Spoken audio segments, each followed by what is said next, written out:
Romance of the Three Kingdoms, Chapter 65. So Liu Bei is making good progress in Yizhou. Right. But then, a new player complicates things. Zhang Lu. His advisor, Yan Pu, actually tells him, look, don't help Liu Zhang, it's a bad idea. Pretty sensible advice, really. Seems like it. Yeah, but then someone else steps up. A big name, Ma Chao. Ah, yes. Bouquet Ma Chao. Hmm. His reputation precedes him. Exactly. And his entrance is pure drama. He makes this incredibly bold promise. She says basically, give me troops, I'll take Jiaming Pass, beat Liu Bei. And then force Liu Zhang to give you 20 states as thanks. Quite the offer. Zhang Lu is, well, thrilled. He immediately gives Ma Chao 20,000 soldiers. Ma Dai, Ma Chao's brother, goes along too. Oh, and Yang Go is a supervisor. And just think about the strategic weight of that. Ma Chao's name alone, it's practically a weapon. Right. It shifts the whole dynamic. It shows how fragmented things were, how alliances could turn on a dime, and how personal honor or maybe obligation could drive huge strategic decisions. Definitely overrides that pragmatic advice Yang Pu gave. Completely. Meanwhile, back where Liu Bei is, near Luocheng, Liu Zhang gets some advice. Some pretty ruthless advice, actually. Ah, Zhengdu's plan. Oh, yeah. The scorched earth idea. Yeah, basically burn everything, move all the people west of the river, dig in deep, and just wait Liu Bei out. Don't fight him directly. It's strategically sound in a brutal sort of way. Liu Bei and Kongming. They hear about this, and they are seriously worried.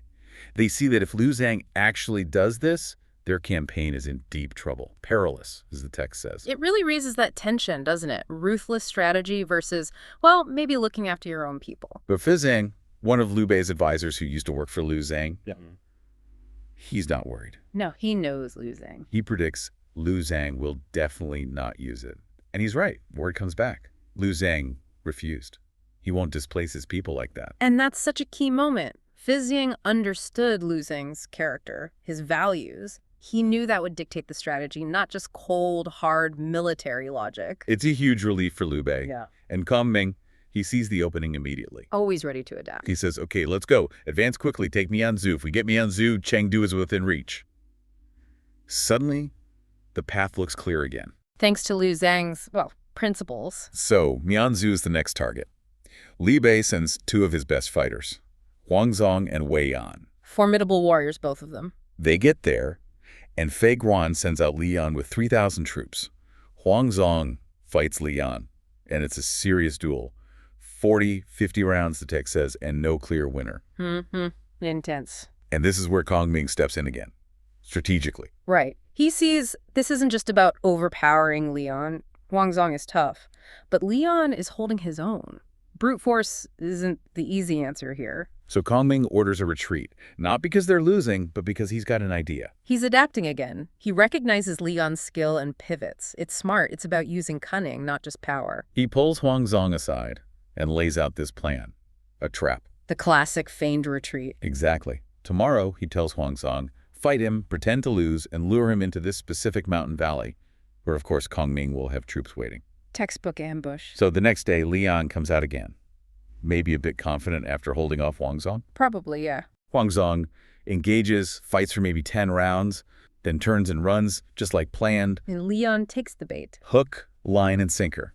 He chases Huangzong deep into the valley, and then bam, he realizes he's walked right into it. The trap springs. Wei Yan's troops pop up, blocking the way out. And up on a hill, who appears, but Kongming himself. Right. Calling down to Leon. He gives him the choice, surrender now, Oh! or face our crossbows. Right. And then he adds that little psychological jab. In revenge for Pang Shiwan, reminding him of Pang Tong, Liu Bei's strategist who died earlier in this campaign. Ouch. It's brilliant, really. Tactical trap plus psychological pressure. Guilt, fear, the works. And aimed at getting surrender without more fighting. And it works perfectly. Leon gets off his horse, takes off his armor, surrenders right there. No one else gets hurt. Which is also key. Liu Bei treats him well afterwards. Generously. Because he's not just conquering land, he's trying to win over the people, the officials. Hearts and minds, you could say. And that generosity pays off almost instantly, doesn't it? It really does. Turns out, Leon is actually close to Fei Guan, the guy still holding Mianzhu. Even though Fei Guan is related to Liu Xing's wife, I think. Yes, something like that. But Leon offers to go talk to him. He goes to Fei Guan and basically says, look, Liu Bei's benevolent. Resisting is just going to lead to disaster. You should surrender. And Fei Guan listens. He does. He opens the city gates. Miaozu falls without another fight. It just shows strategic diplomacy, building that reputation for being, well, decent. It can be as effective as an army. Absolutely. So, Liu Bei's in Miansu, planning his next move towards Chengdu. Things are looking up. Then Yeah. Urgent news. A messenger arrives, practically breathless. the shooting star express rider, you know it's serious. Meng Da and Hue Jun, the guys defending Jiming Pass way back. They're under heavy attack. Ma Xiao attack, And not just by anyone. sent by Zhang Lu. The message is blunt. Send help fast, or the pass is lost. And losing Jiming Pass would be a huge setback. It guards a key route. Liu Bei is, understandably, very alarmed. This could unravel everything. It's a real crisis moment. All right. Ma Chao, his reputation alone is terrifying. Kong Ming knows this immediately. Yeah, Kong Ming sizes it up fast. He says, basically, okay, to deal with Ma Chao, we need Zhang Fei or Zhao Yun. Two absolute powerhouses. But Zhao Yun isn't there. He's off on another mission. So Yeah. it has to be Zhang Fei. Obvious choice skill-wise. But calming, he knows Zhang Fei. He knows his temperament. He does. So instead of just saying, Zhang Fei, you're up, Yeah. he decides to, well, provoke him. A bit of reverse psychology. Classic Kong Ming, master psychologist. Zhang Fei hears about Ma Xiao attacking, and he bursts in all fired up, ready to go fight. Let me at him! Predictable Zhang Fei, always eager for a fight. But Kong Ming just pretends not to hear him. Ignores him. Huh. That must have driven Zhang Fei mad. And Kong Ming deliberately says to Liu Bei, loud enough for Zhang Fei to hear, Ma Chao. It's a tough one. Nobody here can really handle him. Guess we'll have to send all the way back to Jingzhou for Guan Yu. Oh, that's low. But brilliant. Pushing all of Zhang Fei's buttons. Pride, rivalry with Guan Yu. Zhang Fei explodes. He's furious. What are you talking about? He reminds them about Changban Bridge holding off Cao Cao's entire army single-handedly. You think I'm scared of some punk like Ma Chao? He calls Ma Chao a mere common fellow. The disrespect. But Kong Ming's bait is working perfectly. Kong Ming keeps pushing it, though. He dismisses the Changban thing, says, Cao Cao didn't know the real situation then, basically implying Zhang Fei got lucky or bluffed his way through. Doubling down. Amazing. Then he starts talking up Ma Chao. Remember Weybridge, those 6 battles. Make Cao Cao cut off his beard, throw away his robe, nearly killed him. He paints Ma Chao as this unstoppable force of nature. Building him up into a legend right in front of Zhang Fei. He finishes by saying Ma Chao is no ordinary foe, and maybe even Guan Yu couldn't beat him. That's the final straw for Zhang Fei. Absolutely. He's incandescent. He basically says, I'm going NNW. If I fail, I'll accept the military consequences. Full commitment. Exactly what Kong Ming wanted. Maximum motivation. Kong Ming finally agrees, appoints him vanguard. But he also asks Liu Bei to go along with the army, probably to keep an eye on Zhang Fei. Wise move. Zhang Fei needs supervision sometimes. And Wei Yan, never one to miss out on potential glory, volunteers to go too. He probably wants another crack. So the relief force sets out. Wei Yan takes the lead with 500 cavalry scouts. Then Zhang Fei. Liu Bei brings up the rear. Heading straight for Jiaming Pass. Wei Yan gets there first and runs into Yang Bo, Ma Chao's supervisor general. Wei Yan beats him pretty quickly in less than 10 rounds. Okay, quick victory for Wei Yan. But then Wei Yan gets maybe a little ahead of himself. He pursues Yang Bo, hoping to grab the first big credit. Ambition strikes again. He runs into Ma Dai. Wei Yan thinks it might be Ma Chao, so he charges. Uh-oh. Mistaken identity on the battlefield. Rarely ends well. They fight for a bit, less than 10 rounds. Then Ma Dai turns and pretends to flee. Another feigned retreat. Seems to be the theme here. Wei Yan falls for it. He chases Ma Dai, and Ma Dai spins around and shoots him with an arrow. Gets him right in the left arm. Ouch. That's what happens when you're too eager, I suppose. A painful lesson in battlefield awareness. But just then, who arrives at the pass? Zhang Fei. Perfect timing. He hears the fighting, sees Wei Yan is wounded, and boom, he comes charging down from the pass like thunder, saves Wei Yan. Dramatic entrance, as always. And then Zhang Fei yells at Ma Dai. It's classic Zhang Fei. Who are you? Tell me your name before we fight. He has a certain protocol. Ma Dai says, I'm Ma Dai of Ziliang, and Zhang Fei just scoffs. Oh, so you're not Ma Chao. Go away. You're no match for me. Go tell your boss Ma Chao that Zhang Fei, the man from Yan, is here? Just pure, unadulterated trash talk. Love it. Ma Dai is enraged, obviously, charges Zhang Fei. Bad move. Zhang Fei beats him in under 10 rounds, and Ma Dai flees. Zhang Fei is clearly warmed up now. He wants to pursue Ma Dai, but Liu Bei arrives just then. The voice of reason and caution. Yeah, Liu Bei stops him, says something like, "Hold on, let's rest the troops. We'll deal with Ma Chao himself tomorrow." Smart. Don't let Zhang Fei get carried away in the heat of the moment. Conserve energy for the main event. Patience as a weapon, again. So the stage is set. Next morning. Boom. Drums thunder. Ma Chao's army arrives at the pass. Liu Bei is up on the walls, watching. The moment everyone's been waiting for. And Ma Chao rides out. The description is amazing. Lion helmet, beast belt, silver armor, white robe. He looks incredible. Just radiates power and skill. Even Liu Bei, looking down at his enemy, is impressed. He says people call him Brocade Ma Chao. Now, I see why. It's no empty reputation. High praise from an opponent. It shows Ma Chao's sheer presence. Zhang Fei, down below, is practically vibrating. He wants to charge right now. Of course he does. But Liu Bei holds him back. Not once, but multiple times. He tells Zhang Fei, basically, let him wait. Avoid his sharp edge. Wait till the afternoon, when his men are tired, when that initial energy fades. That's really astute leadership from Liu Bei. Understanding the psychology of battle, the rhythm, the energy levels. Don't meet peak force with peak force if you don't have to. Wait for the advantage. Finally, mid-afternoon, Ma Chao's troops are visibly less sharp, maybe a bit weary from standing ready all morning. Then Liu Bei gives the signal. Zhang Fei goes out with 500 riders. The wait is over. Ma Chao sees them coming, pulls his main force back a bit to give himself space. Zhang Fei gallops forward, spear level, and bellows, "Do you recognize Zhang Yide, the man from Yan?" The challenge is issued. Ma Chao shouts back something like, "My family have been nobles for generations. Why would I know some village nobody like you?" Oh, the insults are flying. Setting the tone, pride versus pride. And then they charge. 2 horses, 2 spears. Clash. The duel begins. And what a duel. They go at it hammer and tongs, over 100 rounds, and still no one has a clear advantage. Incredible stamina, incredible skill on both sides. Liu Bei is watching, just amazed. Truly a tiger general, he says about Ma Chao. But he's also worried about Zhang Fei. It's incredibly intense. So he signals for the gongs to sound retreat, pull them apart for a breather. 100 rounds. That's just staggering. But it's not over, is it? This is a test of will as much as skill. Not by a long shot. Zhang Fei rides back, rests his horse for a moment, takes off his helmet, just ties a cloth around his head. Getting serious now, less armor, more agility perhaps, or just pure fury. And rides straight back out. Challenges Ma Chao again. Wow. The sheer determination. Ma Chao's not backing down either. He comes out, and they go at it again. Another 100+ rounds. And the text says they both fought with even more spirit this time. Unbelievable. They're pushing each other beyond normal limits. This isn't just fighting. It's about breaking the opponent's will, showing who refuses to yield. Finally, Liu Bei decides this has gone on long enough, maybe too dangerous. He actually puts on his own armor, rides down to the battle line himself, and orders the retreat again.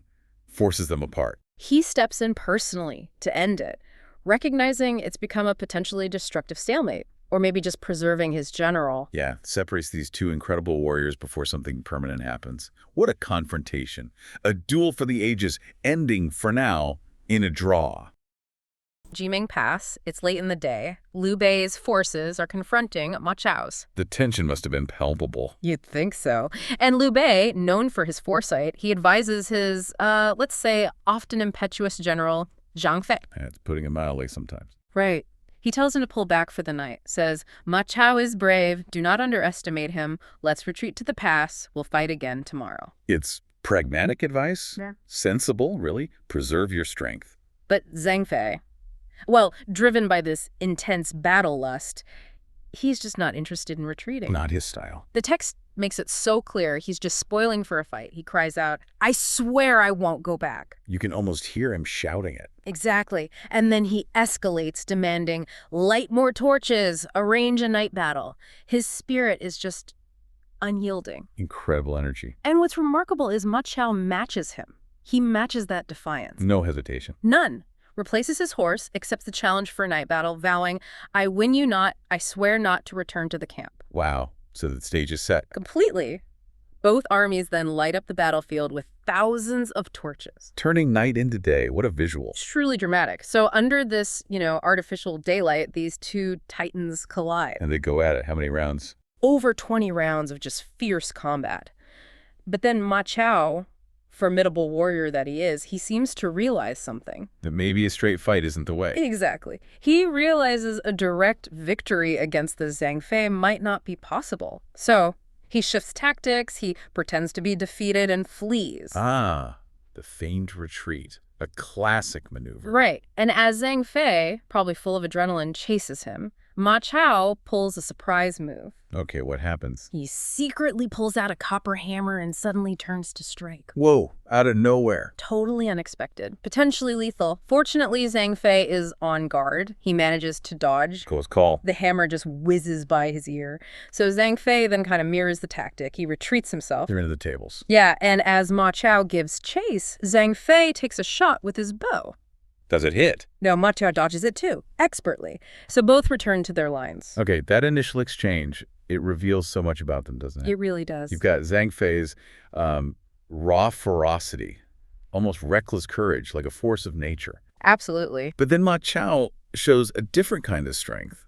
There's a cunning there, a willingness to use deception. Which might surprise some people, yeah. It's a stark contrast in fighting styles, definitely. It is. And just as things could escalate further, into an even deadlier fight, Liu Bei steps in. The leader intervenes. And he fundamentally changes the dynamic. From his position, he calls out to Ma Chao, declares, "I treat people with benevolence. I do not use trickery."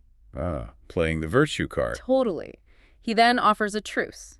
Withdraw your troops and rest. And he promises not to pursue. Now that's interesting, using his reputation. Exactly. It's like his reputation is the weapon here. He's appealing to a sense of honor, sort of disarming Ma Chao with the moral high ground. A calculated move. Oh, absolutely. Yeah. Very calculated. Designed to resonate with Ma Chao, who, likely values his own reputation too. Really? Does it work? It does. Ma Chao hears Liu Bei's words, and he personally covers the rear as his army withdraws. And Liu Bei's army also retreats. So, an honorable pause. Yes, but it's more than just a pause. Liu Bei's intervention, it's clearly laid the groundwork for something else. A different kind of engagement. Exactly. Yeah. Liu Bei isn't just stopping a fight, he's planting a seed. He's showing Ma Chao, look, there's another way to lead, another kind of strength beyond just, hitting things hard. Which is crucial for what comes next, right? Absolutely crucial. It sets the stage perfectly for recruitment, not conquest. Winning hearts and minds, essentially. Okay, so the immediate battle is paused. Zhang Fei, predictably. Still wants to fight. Oh, yeah.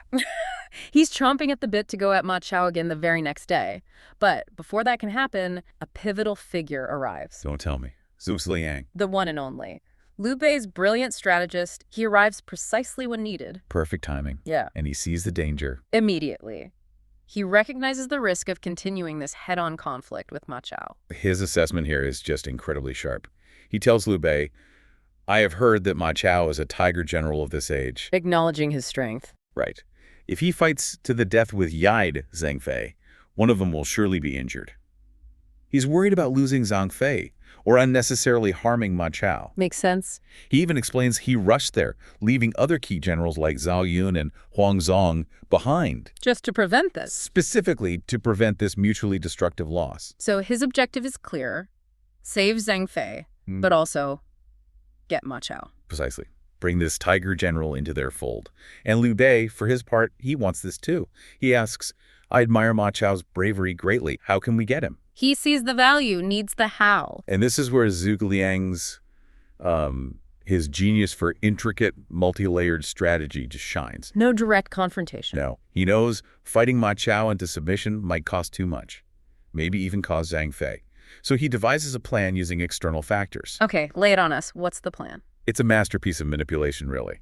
Zhu Liang knows that Zan Lu, the ruler of East Sichuan, has ambitions. Wants to be king of Hanning, right? Exactly. And crucially, Zhang Lu's advisor, a man named Yang Song, Uh-oh, what about him? is extremely greedy for bribes. There's the key. That insight into human nature, that's the linchpin of the whole strategy. So how does he use it? It's elegantly deceptive. First, Liu Bei sends someone via a small path to Han Song, quietly, Do what? to bribe Yang Song, lavishly. Gold and silver. Get him on side first. Right. Once Yang Song is swayed, then they send a letter to Zhang Lu himself. What does the letter say? It claims Liu Bei's war in Jishuan is actually to avenge you, Zhang Lu. And it urges him not to believe any words of alienation. Building trust or fake trust. And then the big promise. After the matter is settled, I will ensure you become the king of Hanning. Wow, that's bold. It's essentially a double-pronged attack. The immediate goal: get San Lu to recall Ma Chao's troops from Jiming Pass. Pull him away from the fight. Exactly. Then, the subsequent ultimate goal. Yeah. Once Ma Chao is isolated and recalled, they can then use a trick to persuade Ma Chao to surrender to Liu Bei. Setting up the dominoes. Perfectly put. It's classic Zhu Zhiliang. Liu Bei must have loved it. Oh, he's greatly pleased, the text says. Immediately drafts the letter. Dispatches Sun Qian with gold and pearls. And Sun Qian finds Yang Song. Finds him, delivers the bribe. And as expected, Yang Song is greatly pleased. Quickly arranges a meeting with Zhang Lu. Does Zhang Lu buy it? Initially, he's a bit skeptical. He asks, how can Liu Bei, just a left general, deliver on making him king? A fair question. But Yang Song, now thoroughly bought, steps in, assures Zhang Lu that Liu Bei, as an imperial uncle, is perfectly positioned to petition the court for him. So the bribe worked. Yang Song persuades his own lord. It highlights how easily an advisor's loyalty can be swayed by greed, doesn't it? Even against a ruler's initial doubts. And Zhang Lu agrees. He's convinced.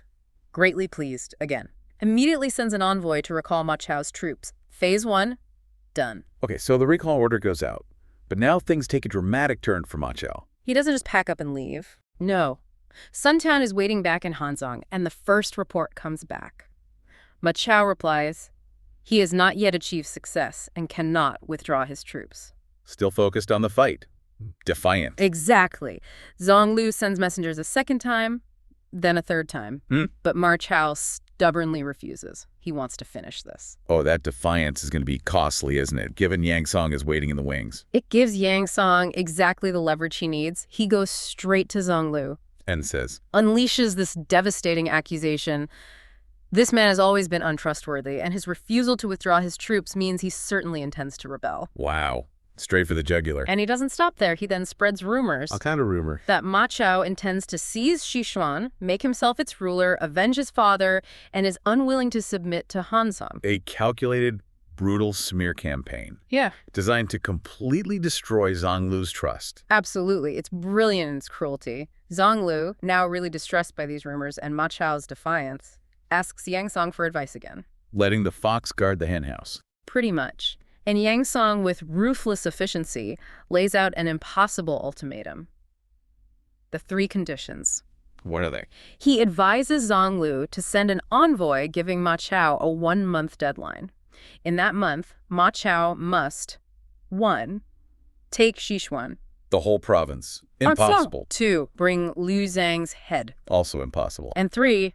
Force back the Jingzhou army, Liu Bei's army. 3 impossible tasks in a month. And if they aren't met, Ma Chao must offer your head. It's a death sentence disguised as a mission. Absolutely. And to make sure Ma Chao can't even argue, Yang Song simultaneously advises Zhang Lu to order Zhang Wei to deploy troops to guard the passes in case Ma Chao's troops rebel. Blocking his retreat even before he knows he needs to retreat. Exactly. Zhang Lu follows the advice, sends the envoy with the conditions. How does Ma Chao react? He's greatly startled, exclaims, how could things change so much?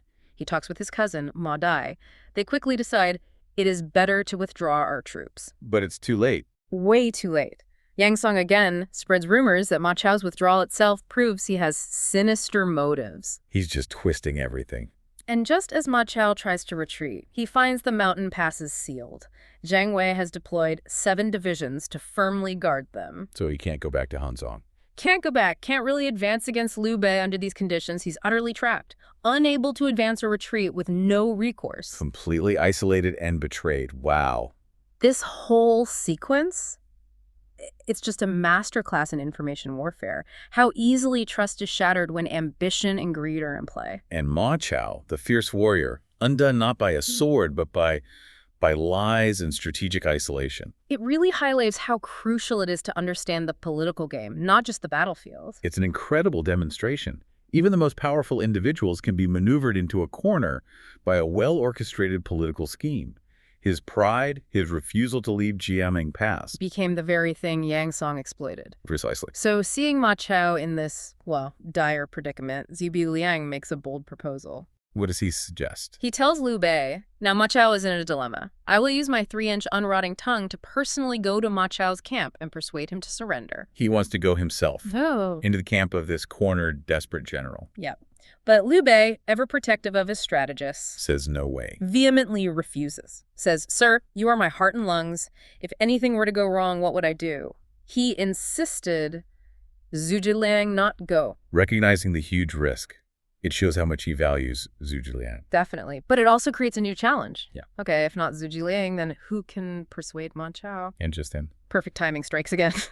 While they're deliberating, a report arrives. Zhao Yun has sent a letter recommending someone, a person from Sichuan who wishes to surrender. This person is Li Hui, courtesy named Diang. Li Hui. Wasn't he advising Liu Jiang before? He was. Liu Bei asks that very question. Why is Li Hui, who previously bitterly advised Liu Zhang, now coming to him? It's a fair check on loyalty. How does Li Hui respond? His answer is incredibly insightful, shows his wisdom. He says, essentially, good birds choose a tree to roost in. Wise ministers choose a lord to serve. A classic saying. He explains his advice to Liu Zhang was his duty, but since it wasn't taken, he knew Liu Zhang would fail. Now, he says, the generals Liu Bei's benevolence and virtue are spread throughout Shu, and I know your cause will surely succeed, so I have come to join you. Wow, a clear-eyed assessment, not just blind loyalty. Very articulate. Brilliantly put. And then, hearing about Ma Chao's situation, Li Hui immediately volunteers. To go persuade him. Yes. He says, now I hear Ma Chao is in a dilemma.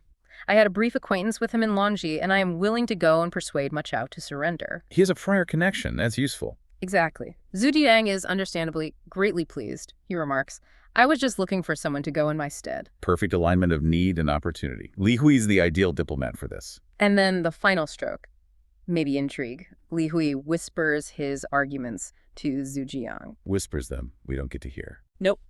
The text just says Zhu Jiliang is greatly pleased again and immediately dispatches him. That omission is powerful, isn't it? It really is. It tells us Li Hui's plan, his arguments, were so compelling, so tailored to Ma Chao's psychology and situation. That Zhu Jiliang trusted him instantly. Exactly. Didn't need a public explanation. It underscores the trust in Li Hui's diplomatic skill. Ma Chao, a warrior whose name alone once terrified Cao Cao.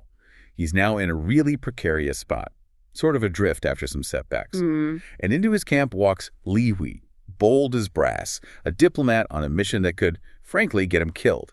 This isn't your standard diplomatic chat, is it? No, not at all. Ma Chao, he's known for his fierceness, but also deep suspicion. He knew Li Hui was a skilled talker, so much so, apparently, that he had 20 axemen hidden under his tent, ready to, butcher Li Hui if his words were incoherent or, insulting. What? Yeah. It really tells you something about Ma Chao's desperation and the pressure he felt. Here's this powerful guy, but he's cornered, jumpy, a warlord without a clear next step, really. So Li Hui walks into this minefield, basically, surrounded by hidden executioners. And instead of playing it safe, he confronts Ma Chao directly. He just straight up tells him his misfortune is not far. And even implies Ma Chao's own sword might be turned on himself. That's audacious. It's a huge risk, absolutely. But a brilliant one. Li Hui gets that Ma Chao isn't just looking for allies. He's wrestling with his own identity, his failures. By starting so directly, Li Hui shows he's fearless. He's not there to flat. He's there to speak truth. Then he does this masterful thing, weaving in these universal truths, like Shizi's beauty cannot be hidden, or the sun declines after noon, the moon wanes after full. This is the constant rule. Okay. Setting a baseline of undeniable reality first. Exactly. Establishing this foundation that even someone as proud as Ma Chao can't really argue with. And then he applies that same cold logic to Ma Chao's own situation. Yeah.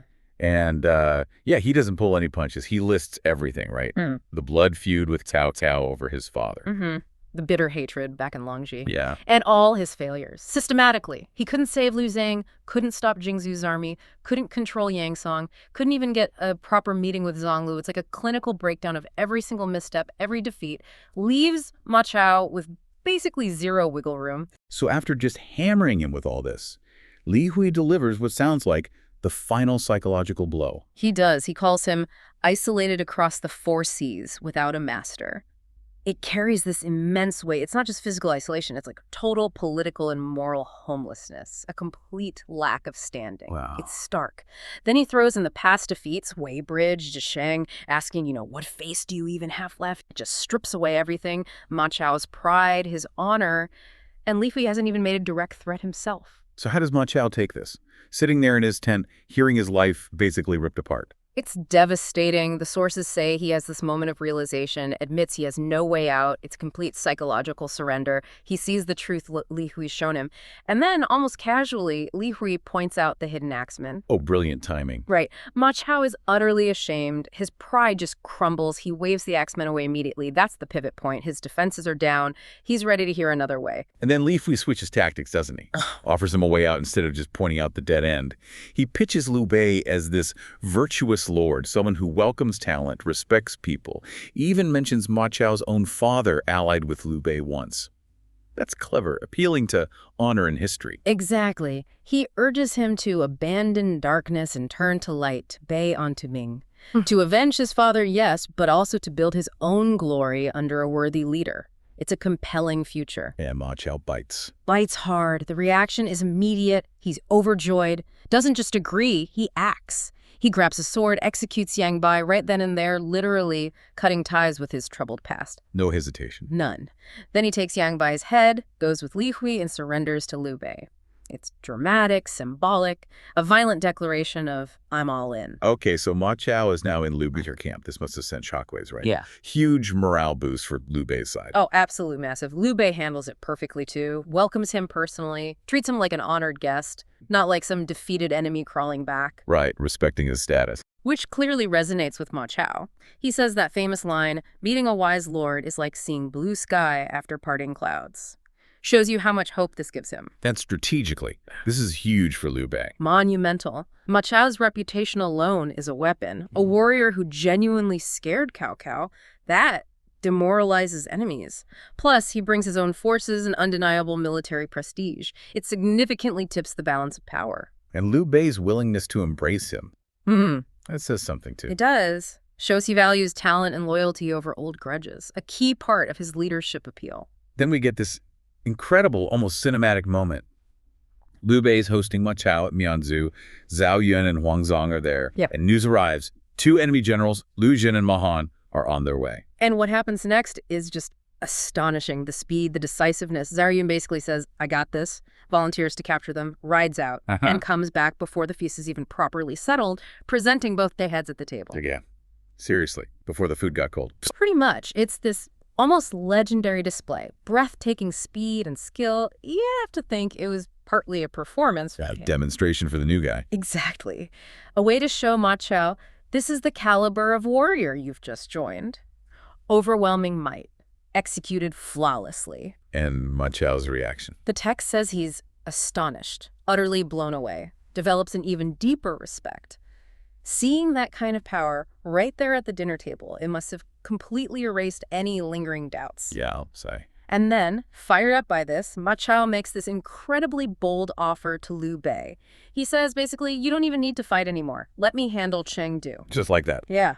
He says he'll call Lu Zhang out, try to get him to surrender, and if not, he and his brother Ma Dai will take the city themselves and hand it over. Wow. Talk about wanting to prove your worth immediately. Exactly. It shows his newfound loyalty is intense, and he's brimming with confidence now. He wants to make a big, immediate contribution. And Liu Bei must have been delighted. Absolutely delighted. He's just gained a top general and potentially a bloodless path to the capital city. Okay, so let's switch gears then.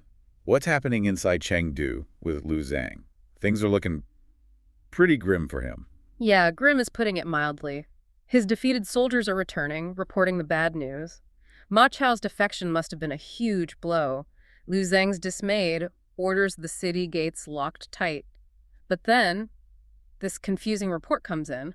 Ma Chao's rescue army has arrived. A rescue army. After he just defected. That makes no sense. Right. Maybe a flicker of desperate hope for Lu Zhang. He dares to go up on the wall and look out. And sees. Ma Chao, all right, but definitely not there to rescue him. He's outside the walls with Ma Dai, calling for Lu Zhang.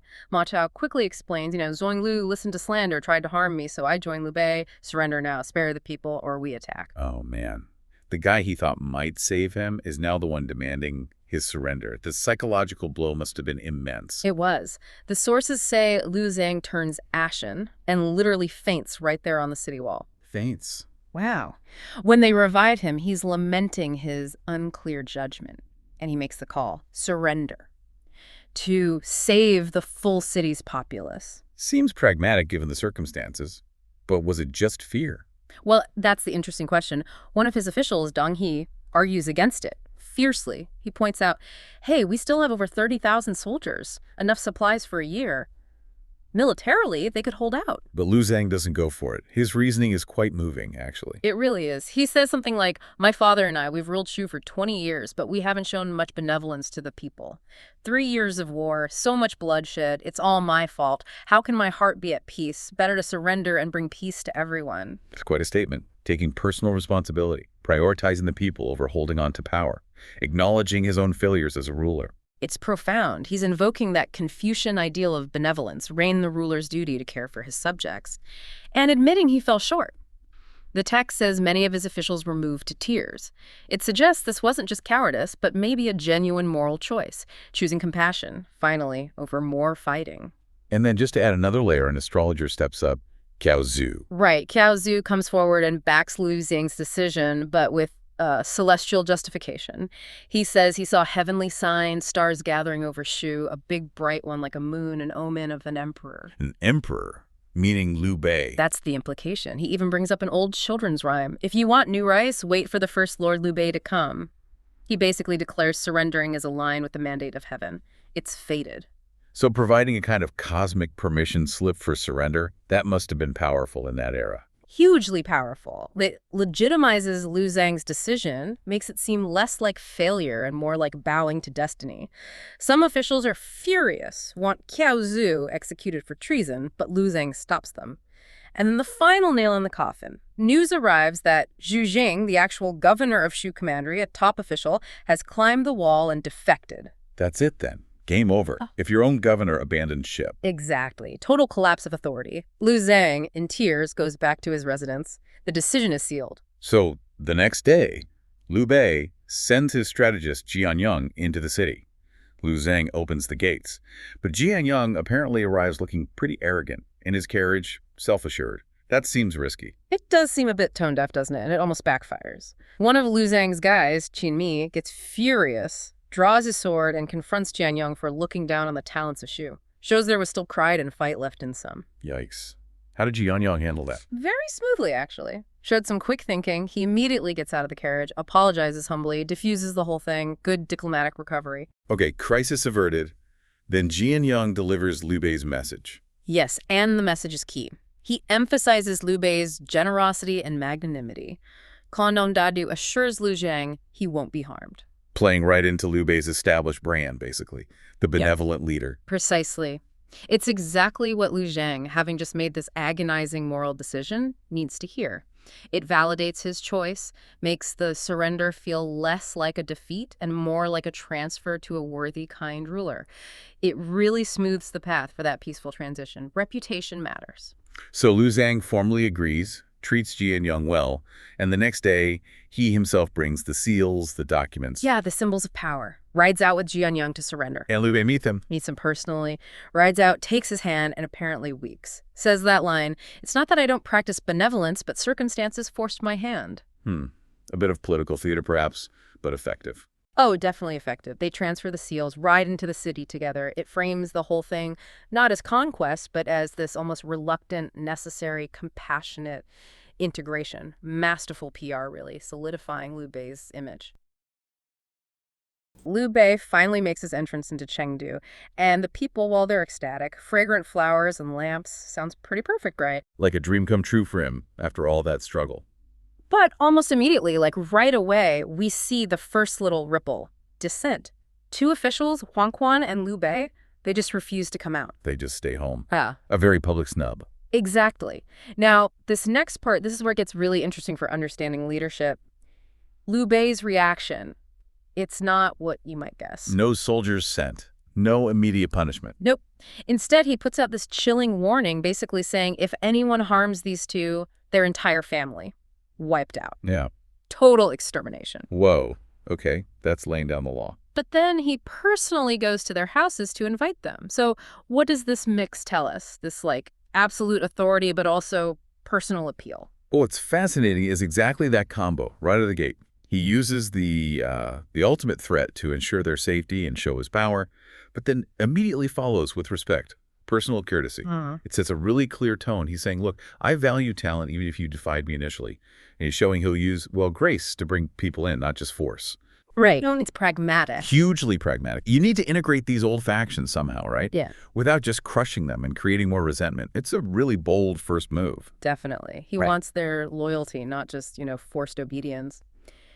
And speaking of dealing with the old guard, Zhu Zhiliang steps right in.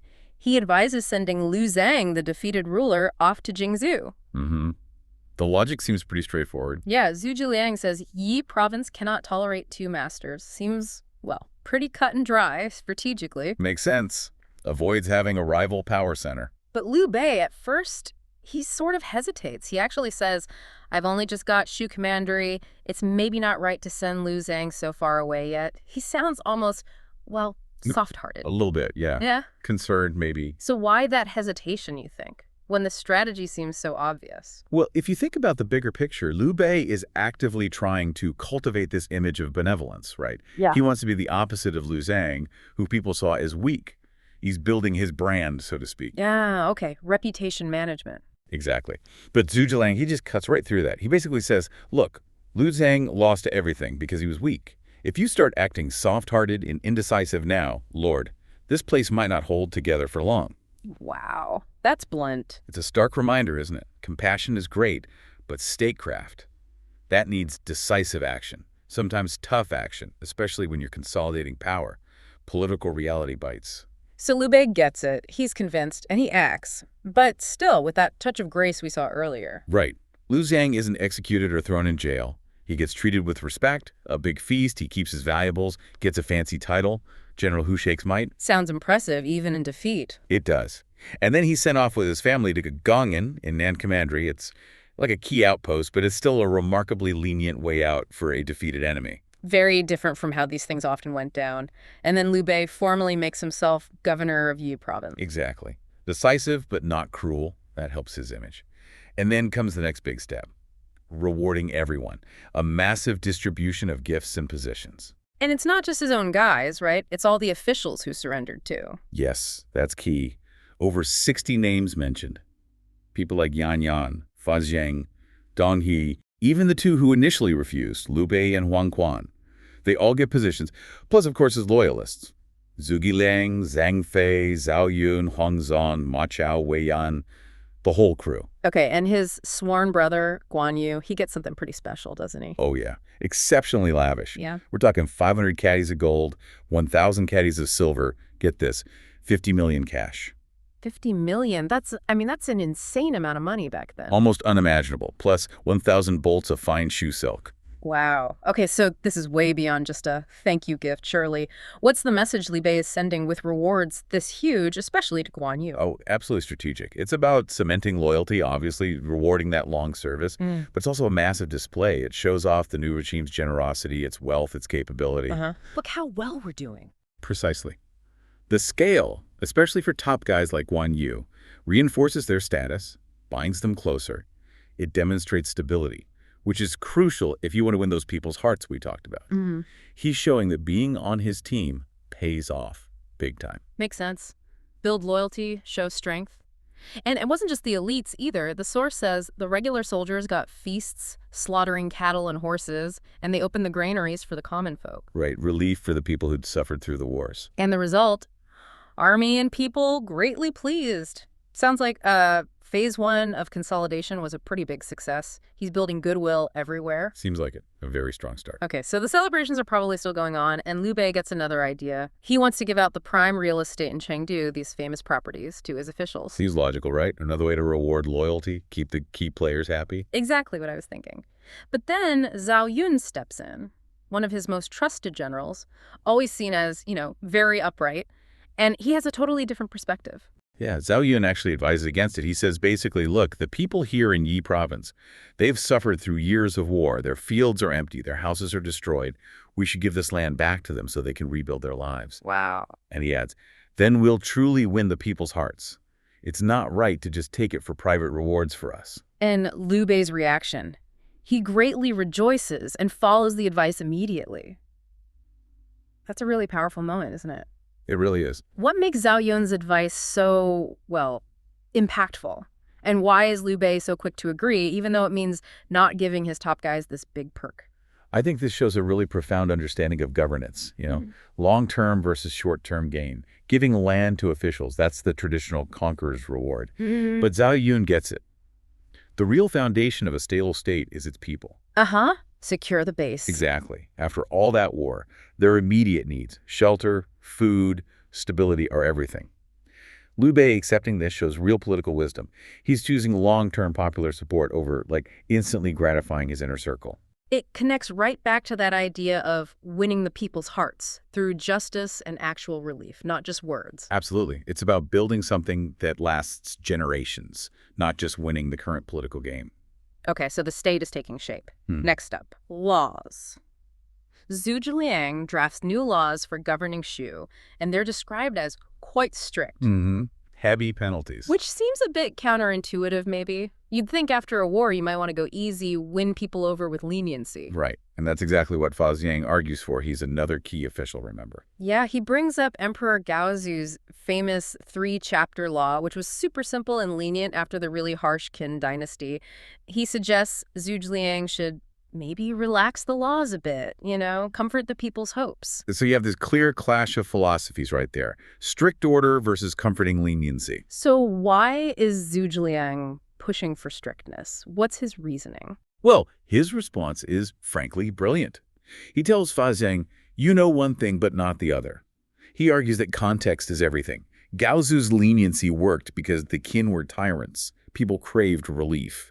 But Liu Xing's rule in Shu, it wasn't tyranny, it was weakness, there was no real governance, punishments weren't enforced, order broke down. So Zhu Zhiliang believes what Shu needs now isn't leniency, it's structure, authority. Different problems need different solutions. Exactly. He says, I'll govern with authority through law, and when law is actually implemented, people will appreciate grace. I'll set clear ranks, and when ranks are respected, people know honor. With both grace and honor, you get proper order. So it's about restoring respect for rules and structure first, because that's what was missing. Precisely. And the source says, Fa Xiang bows in admiration. He gets it. And after this, apparently, order is restored, the region settles down, 41 prefectures pacified. That really drives home the point, doesn't it? Governance isn't some cookie-cutter thing. You have to tailor it to the specific situation, the history, the political climate. Absolutely. What works in one place or one time might be disastrous in another. Okay, but things get complicated again, fast. Zhu Zhiliang sets up these strict laws, and then Fa Xiang, the guy who argued for leniency, now he's the prefect of Shu Commandery, and he starts using his power for, well, personal payback. Yeah, the text says he's repaying every old score, a kindness of a single meal, or a grudge of a glare. He's settling accounts. So a top official is basically ignoring the spirit, if not the letter, of these new strict laws for his own vendettas. And someone actually complains to Zhu Zhiliang. They suggest Fa Xiang should be, reprimanded slightly. Seems reasonable, right? Uphold the law you just established. You'd think, but what does Zhu Zhiliang do? This is another masterclass, but in pragmatism this time. He doesn't punish Fa Xiang at all. Really? He defends him. He does. He reminds the complainer, look, back when our Lord Liu Bei was stuck in Jingzhou, Cao on one side and Sun Quan on the other, who helped him break out, who gave him the strategy to soar freely. It was Fa Xiang. Pointing to past loyalty and crucial service. Exactly. Yeah. And he concludes, how can we possibly forbid Fa Xiang now from, acting out his wishes just a little bit? Wow. So Zhu Zhiliang basically gives him a pass. That seems like a total contradiction to the strict legal framework he just argued for. On the surface, yeah, it looks contradictory. So what's the deeper takeaway here about leadership? Is it just hypocrisy? I don't think it's hypocrisy so much as, it raises that tough question about balancing principles against personal loyalties and, frankly, indispensable talent. Zhu Zhiliang knows Fa Xiang was absolutely critical to getting Shu in the first place. The whole enterprise might have failed without him. Okay, so maybe some things are more important than rigid adherence to the rules. Perhaps. Maybe Zhuge Liang figures letting Fo Zhang blow off a little steam, settle some old scores, is a small price to pay for keeping such a vital, loyal ally happy and functional during this super-critical state-building phase. It shows that even strict systems might need a bit of human flexibility. Leaders sometimes have to look the other way for the bigger picture. It seems so. And interestingly, the source adds that Fei Zhang, when he heard about Zhuge Liang defending him like this, actually restrained himself a bit more afterwards. Huh. So Zhuge Liang's approach, even though it seemed lenient, actually worked in a way, managed the person effectively. Looks like it. Understanding human nature, maybe, as much as law. Speaking of human nature and big egos, we get this amazing moment involving Guan Yu, Liu Bei's sworn brother, legendary warrior. Fiercely proud. Unbelievably proud. Right. So he sends his son, Guan Ping, not just to say thanks for those incredibly lavish gifts we talked about. The gold, silver, cash. Yeah, all that, but also to deliver a message. A challenge, basically. Guan Yu has heard about Ma Chao, this other powerful general who recently joined Liu Bei. Also a renowned warrior. From a famous family. And Guan Yu announces he wants to come all the way to Shu just to compete with Ma Chao in martial arts, like a showdown. Oh, boy. Liu Bei is greatly alarmed. He says if those two actually compete, they will be irreconcilable. Why such a big deal? Isn't a bit of a rivalry, like healthy competition, maybe good for warrior morale? But if you connect it to the bigger picture, this is way more than just a friendly sparring match. This is a potential collision of two massive egos, two huge figures in the army. Okay. Ma Chao is this vital new ally, key to holding the Western territories.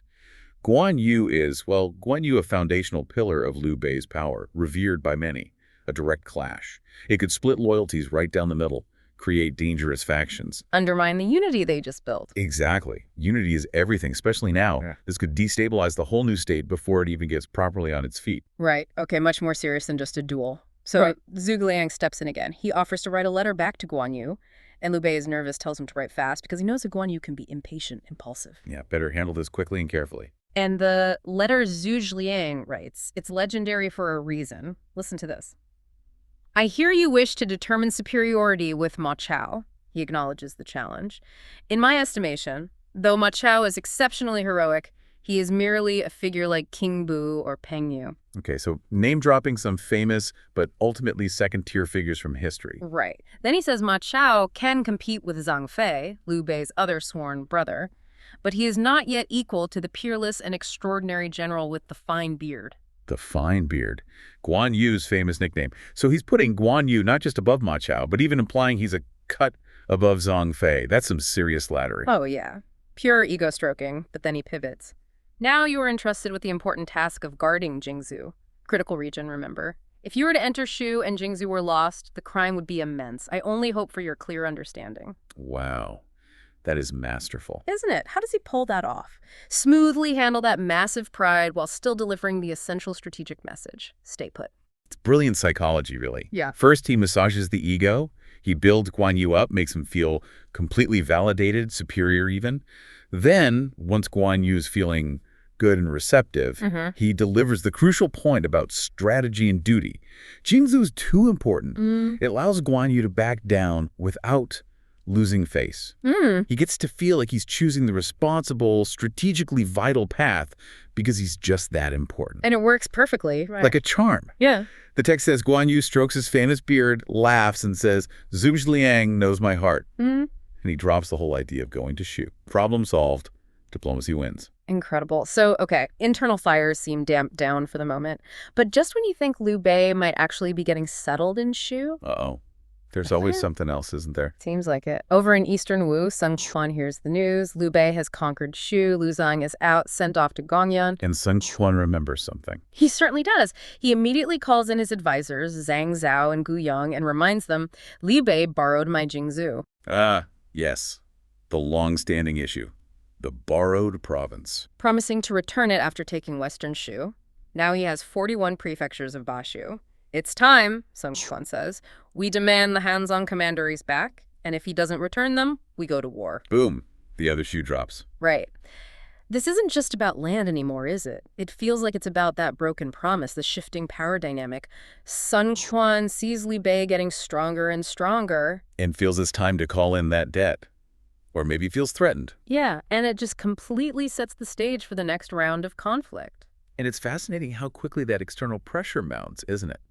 Right after Liu Bei seems to have stabilized things internally, it really highlights that constant geopolitical chess game they were all playing. No kidding. Jingzhou was always a sore point, and now Liu Bei's success just makes it impossible for Sun Quan to ignore anymore. It foreshadows so much trouble to come. Definitely. External threats never sleep, even while you're celebrating your wins.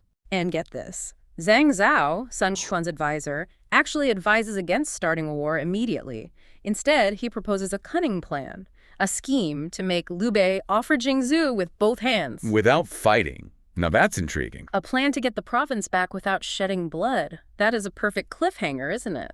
Perfectly captures the endless scheming and maneuvering of the three kingdoms.